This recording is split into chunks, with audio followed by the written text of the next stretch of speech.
We are all familiar with the term a rhetorical question. The phrase is So I'm watching a YouTube video, Aristotle on rhetoric. Or what it truly means. In a nutshell, rhetoric. When I looked outside my window, there was a telegraph pole and I saw a woodpecker clung to the side of it. I just wondered if it wouldn't come over. Is that the question itself was intended to persuade you, and that it really required no answer.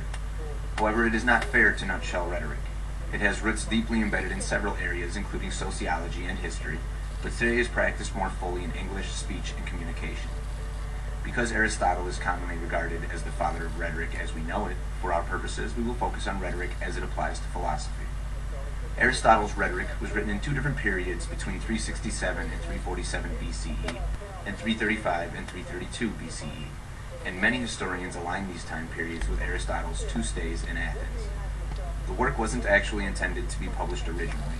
Rather, it was a collection of a student's notes of Aristotle's teachings. Just as the writing occurred in multiple segments, rhetoric is made up of multiple books. The ancient catalog of Aristotelian works mentions only 2 books. These books are commonly referred to as Rhetoric 1. I've got some trees in plant pots to encourage urban wildlife. Considered by some to be Rhetoric 3. Also, I've got some buddleia in plant pots. Buddleia is a great plant for encouraging butterflies. Technical in this case means 2 things. The first is that the persuasion relies on a method, further meaning that we must be able to recognize why a certain technique is persuasive. The other is that the persuasiveness must come from the speaker, him or herself. This means that pre-existing facts are not technical means of persuasion, for they do not come from the speaker directly. Examples would be testimony in a court of law as from a witness. Think of it like this. If Rhetoric 1 and 2 lay down the rules of the game, Rhetoric 3 would be a strategy guide of how to play the game. The rhetorician, as defined by Aristotle, is someone who can always keep sight of what is persuasive. Similarly, rhetoric is commonly defined as the ability to see what is possibly persuasive in any given situation. This doesn't mean that the rhetorician will always be successful in persuading their audience regardless of the circumstance. A quote from Christoph Rapp, a German ethics and philosophy professor, explains it very well. Rapp states, "Rather he is in a similar situation as the physician. The latter has a complete grasp of his art only if he neglects nothing which might heal his patient, though he is not able to heal every patient. Similarly, the rhetorician has a complete grasp of his method if he discovers the available means of persuasion, though he is not able to convince everybody." Rhetoric 1 and 2 are separated into 2 large parts, each including 3 subsections. There's a woodpecker. The first larger section is broken into 3 modes or means of persuasion. Since a speech is made up of 3 parts, it only makes sense that there are only 3 modes of persuasion. The parts of a speech are the speaker, the audience to which the speech is being delivered, and the subject being Great spotted woodpecker. I don't know if it's coming the 3 over. modes of persuasion are ethos, pathos, But I did see it ethos is a short achieved time by ago establishing on one's that bird credibility feeder. in order to persuade the audience. In It's order to approximately establish 15 ethos feet and from my credibility, window. the speaker must be knowledgeable in regards to that which they are speaking of. I've They just must also come off hung to it the up audience as one recently, possessing virtuous character and so I'm goodwill. glad to see it's being used. It is important that these 3 things are established by what the speaker is saying, for these qualities cannot be established by pre-existing facts, or they are not truly persuasive. The speaker must be able to possess all 3 qualities in the delivery of the speech, for if one is missing while the other 2 are present, it leaves the door open for doubt to flood into the audience's mind, and the speech cannot be truly persuasive. Today we would consider this quality to be charisma. Yeah, my name is Paul. I'm trying to buy a bit of land legally to make a nature reserve for disabled people to visit free of charge.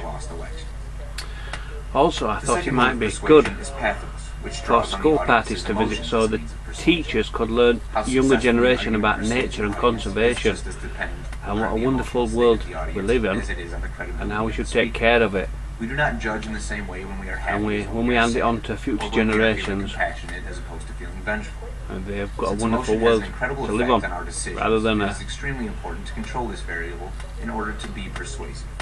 Just look at the approval rating of the war in Iraq when the campaign first began, shortly after September 11th, as opposed to now when sadly the diminished fear and revenge has worn off. world, where everything's just The to do final with mode of productivity persuasion is and logic, yield. which uses the logic of the argument itself to persuade. In an ideal I situation, heard the a argument would be statement, so it says when the overwhelmingly last fish is sound in caught, itself when the that last it is tree is cut enough to down, be you can't persuasive. eat money. However, as already established, providing a logically sound argument by itself I also cannot be heard truly a persuasive different without statement. having It said there's established 7 credibility and to aligning the 12 audience's years emotions before we to a reach a degree tipping that is point where conducive to their Earth's cooperation natural and being balances persuaded. reach a tipping point, when they go over edge and there's no return, it's just downhill faster and faster. The inductive and deductive arguments. And human beings being so clever, one must be able to prove something to the audience. We do consume quite a lot in our lives, and put back to nature very little. So we have to address balance before we reach a tipping point. Only by fulfilling ethos, whether we do or whether we don't, argument truly persuasive. Is up to us as individuals. Not to say that one is required to fulfill all three in order to persuade an audience. That all depends on the audience and their willingness to be persuaded in some cases.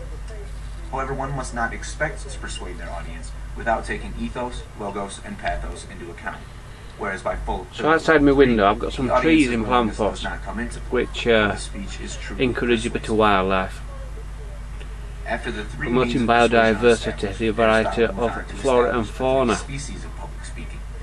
Encourage a bit of wildlife to come. Otherwise, if you've got no flora and fauna, why should wildlife even bother calling in? Is known as the deliberative species. In this species, the orator advises the audience either to do something or warn against doing something. In turn, the audience must weigh the possible outcomes of what may happen in the future and whether that occurrence is good or bad, if it will serve to help or hinder them. The speech delivered to a court is known as the judicial species. The speaker's purpose is to either accuse an individual or defend the individual or themselves, whatever the case may be. A good example is the speech that Socrates gave prior to his final sentencing. It is an interesting example. Socrates, you were a great guy. You're a rooster to a ski place. That's what he said. The setting in which the speech was delivered makes it one of the judicial species. Obviously, Socrates wasn't very persuasive as he was sentenced to death, but one might also say that his intention wasn't to save his own life, but rather to make a point.